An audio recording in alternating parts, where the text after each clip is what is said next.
तो hello student, good afternoon. उम्मीद है कि आप लोग बहुत बढ़िया से पढ़ रहे होंगे और स्टडी आप लोग कर रहे होंगे। जो हम आप लोगों को क्लास 12 का जितने भी चैप्टर होता है उसका ऑल वीडियो टॉपिक जो बताते हैं, इसी तरह आप लोग कंटिन्यू हम चैप्टर बाय चैप्टर जितने भी मस्त इंपोर्टेंट टॉपिक होगा आप लोग बीच में लाएंगे। बस थोड़ा सा आप लोगों को प्यार दुलार देने की जरूरत है, ठीक है। और हर एक टॉपिक को आप लोग अच्छा समझिएगा, जिससे एग्जाम में अगर मिल जाए तो बनाने में कोई दिक्कत नहीं होगा। तो आज इस वीडियो में आप लोगों को सिखाने वाले हैं कूलाम का नियम, और यह बहुत इंपॉर्टेंट है प्यारे बच्चों।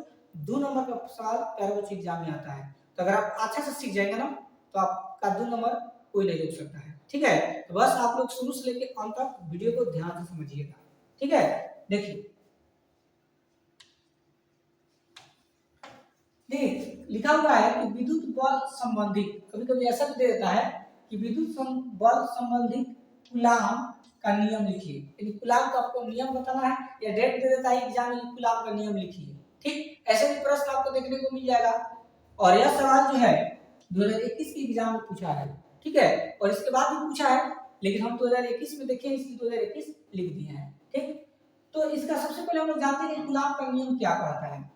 तो उत्तर में लिखवाया गया है कि कूलाम के नियम के अनुसार, ठीक है, यानी कूलाम एक वैज्ञानिक थे, इन्हों के नियम के अनुसार दो बिंदु आवेशों के बीच लगने वाले विद्युत बल्ब का परिमाण उनके गुणनफल के अनुक्रमानुपाती तथा उनके बीच की दूरी के वर्ग के क्या होता है, विद्युत कर्मानुपाती होता है, उसे कूलाम का नियम कहते हैं, ठीक है प्यारे बच्चों। तो कूलाम के नियम को अगर ध्यान से समझेंगे तो सबसे पहले हम लोग जानते हैं कि यह एक आपका चालक तार हम लोग लेते हैं, ठीक है। यह आपका कोई चालक तार है, और इस चालक तार पर आपको दो का बिंदु दिखाई दे रहा है, तो समझिए इस पर आपका Q1 आवेश है और इस बिंदु पर आपका Q2 आवेश है, ठीक। और दोनों बिंदुओं के जो बीच की दूरी है आपका कितना है, क्या है, r है, ठीक। इन दोनों बिंदुओं के बीच की दूरी क्या है बच्चों, r है, ठीक। यहाँ तक क्लियर। यानी एक चालक तार है, एक बिंदु पर आपका Q1 आवेश है और दूसरा पर Q2 आवेश है, और दोनों बिंदुओं के बीच की दूरी क्या है, r है, ठीक। और यहाँ पर क्या होगा, आकर्षण बल भी हो सकता है, प्रतिकर्षण बल भी हो सकता है, ठीक है। आकर्षण बल का मतलब क्या होता है कि प्लस माइनस है, ठीक। प्रतिकर्षण बल का मतलब क्या होता है कि माइनस माइनस प्लस है।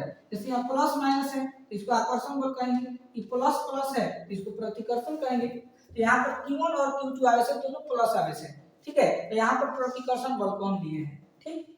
अब क्या करेंगे, ध्यान से समझना।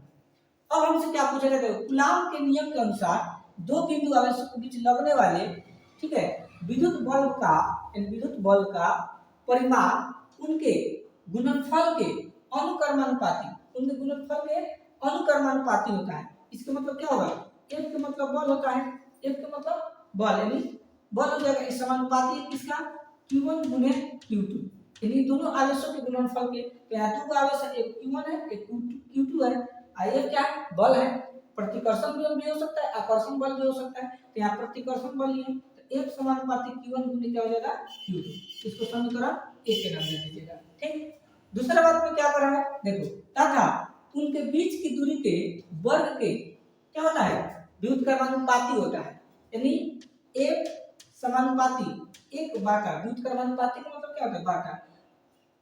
दूरी को क्या माने हो, r लिख दीजिए। तो दूरी के वर्ग के विद्युत कर्मानुपाती होता है r स्क्वायर हो जाएगा, ठीक। और इसको समीकरण हम 2 का नाम दे देंगे, ठीक। बोलो यहाँ तक किसी को क्लियर। यानी एक समानुपाती Q1 गुने Q2 हो गया, इसको समीकरण 1 का नाम दे दीजिएगा।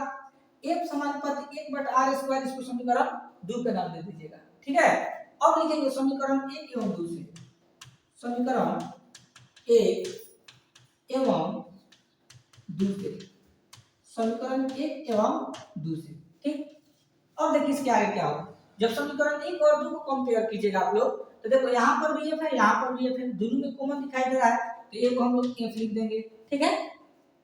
इसमें भी समानुपाती की चिन्ह है, इसमें भी समानुपाती की चिन्ह है, तो समानुपाती की चिन्ह लगा दीजिए, ठीक। अब देखो Q1 गुने Q2 ऊपर है, तो ऊपर लिखा जाएगा Q1 गुने Q2 बाटा, नीचे में क्या है, r स्क्वायर, तो यहाँ पर क्या लिख देंगे बच्चों, r स्क्वायर लिख देंगे, ठीक।